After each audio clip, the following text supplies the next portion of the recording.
یعنی اگر مشوروں میں ٹکراؤ ہو جائے، ٹکراؤ اس کو نہیں کہیں گے ایک طرف تو کم شرطیں رکھنے والے دوسری طرف پوری شرطیں رکھنے والے، نہیں، پھر پوری شرطیں والے مقدم، پھر ٹکراؤ نہیں ہوگا۔ مثلا 5 افراد سے آپ نے مشورہ لیا، 5 میں سب شرطیں پائی جاتی ہیں، متقی، پرہیزگار، رازدار، دوست، ہمدرد و خیر خواہ، سب شرطیں، لیکن انہوں نے الگ الگ مشورہ دیا۔ کچھ نے کہا کہ ہاں یہاں پہ رشتہ مناسب ہے، کچھ نے کہا نہیں مشورہ مناسب نہیں ہے۔ اب پھر آپ درمیانی کیفیت میں آ گئیں، یعنی جب مشوروں میں ٹکراؤ ہو جائے تو پھر استخارے کا مرحلہ شروع ہوتا ہے۔ اچھا، اب استخارہ کیا ہے؟ دیکھیے، استخارے کے مسئلے اتنے زیادہ ہیں کہ علماء نے پوری مستقل کتابیں استخارے کے عنوان پر لکھی، استخارے کے عنوان پوری کتابیں، اور علامہ مجلسی نے پوری ایک کتاب مفاتیح الغیب کے نام سے استخارے کے عنوان پر لکھی، پوری کتابوں کے چیپٹرز استخارے کے موضوع پر۔ اور ایک بات اور بتا دی جائے کہ دیکھیے، استخارے کے وزن پر عربی میں جتنے بھی الفاظ بنائے جاتے ہیں ان سب میں طلب کا ایک مفہوم ہوتا ہے، جس میں بھی الف، سین اور تے شروع میں آ جائے۔ استخارہ خدا سے خیر چاہنا، استشارہ مشورہ چاہنا، طلب کا ایک مفہوم ہے، الف، سین اور تے جس کے بھی شروع میں آ جائے۔ اچھا، کچھ ہمارے پرانے علماء ایسے گزرے ہیں، پرانے علماء ایسے گزرے ہیں جو استخارے تسبیح کو اور قرآن کو، تسبیح اور قرآن کو استخارے میں استعمال کرنا حرام قرار دیتے تھے۔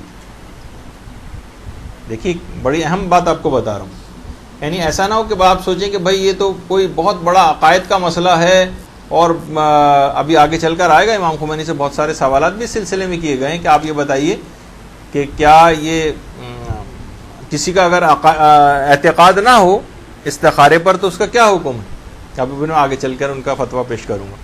تو پرانے کچھ فقہا ایسے گزرے ہیں جن کی رائے یہ تھی کہ نہیں، تسبیح کے لیے، تسبیح کو اور قرآن کو استخارے کے لیے استعمال کرنے کی اجازت نہیں، اور معمولی اور چھوٹے نام نہیں ہیں۔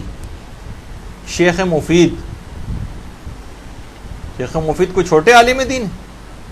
سید مرتضی ابن ادریس ہلی محقق طوسی، یہ کہتے تھے کہ جائز نہیں ہے استخارے کے لیے قرآن کو اور تسبیح کو استعمال کرنا۔ دیکھیے، سب شیخ مفید جن کو امام زمانہ علیہ الصلوۃ والسلام نے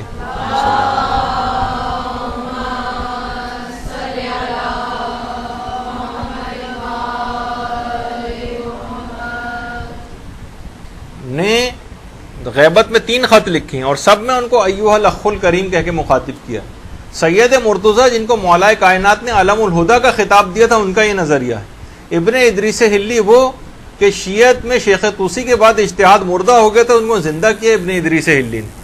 محقق طوسی خود کتنے بڑے محقق کے نام سے مشہور ہوئے، یعنی ان سے بڑا کوئی کہا جاتا ہے کہ محقق کوئی، یعنی جس کو ریسرچ کرنے والا جو ہے، ان جیسا کوئی نہیں گزرا۔ تو عام عالم نہیں تھے یہ لوگ، لیکن وہ پھر بھی کہتے تھے، اور خاص وجوہات تھیں جو بھی آگے چل کر گفتگو میں ذکر بھی ہوں گی۔ تو سب سے پہلے تو ایک مسئلہ دماغ میں یہ رہے کہ یہ اتنا مسلم الثبوت ایسا مسئلہ نہیں ہے، نہ کوئی عقائد والا معاملہ ہے کہ جس کی کوئی مخالفت نہیں ہو سکتی، یا کوئی فتویٰ ایسا کبھی آپ کے سامنے آ جائے تو آپ کہیں گے یہ تو بڑی قیامت ڈھا دی ہے انہوں نے اس قسم کا فتویٰ دے کے۔ نہیں، یہ پہلے بھی اس قسم کا مسئلہ رہا ہے۔ پھر ایک مسئلہ ہے استخارے میں وکالت کا، کہ استخارے کے اندر وکالت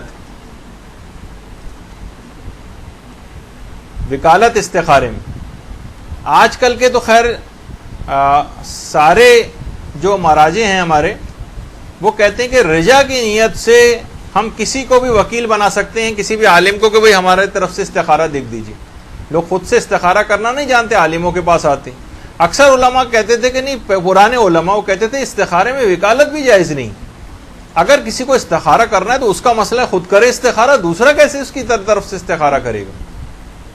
وہ کہتے موجودہ مراجع کہتے نہیں، ایسا مسئلہ نہیں ہے۔ بہرحال رجا کی نیت سے جائز ہے، اتنا ثابت شدہ مسئلہ تو نہیں ہے، لیکن پھر بھی چل جائے گا معاملہ، یا تو خود دیکھیں یا کسی اور سے بھی دکھوا سکتے ہیں، موجودہ مجتہدین یہ کہتے ہیں۔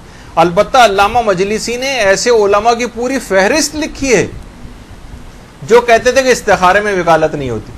اور خود علامہ مجلسی یہ فرماتے ہیں کہ علامہ مجلسی کے پاس کتنا ذخیرہ تھا حدیث کا. فرماتے ہیں کہ میں نے ذخیرہ احادیث میں سے ایک حدیث بھی ایسی نہیں دیکھی کہ لوگ امام کے پاس آئے ہوں قرآن لے کر یا تسبیح لے کر کے مولا ذرا ہماری طرف سے استخارہ دیکھ دیجیے. ایک حدیث بھی نہیں. تو بہرحال یہ نہیں ہے کہ اگر حدیث نہیں ہے تو ہم حرام قرار دے رہے ہیں اس کو, نہیں, یہ بات نہیں. رجا کی نیت سے جائز ہے, چل جائے گا, دوسری طرح بھی کروا لیں. لیکن پرانے علماء جو کہتے تھے کہ جو خود صاحب معاملہ ہے, جس کا اپنا مسئلہ ہے, وہ خود استخارہ کرے, کسی اور کے پاس کیوں جا رہا ہے کہ میری طرف سے استخارہ کر دو, خود سیکھ لے اس کو. برحمتك يا أرحم الراحمين وصلى الله على محمد وآله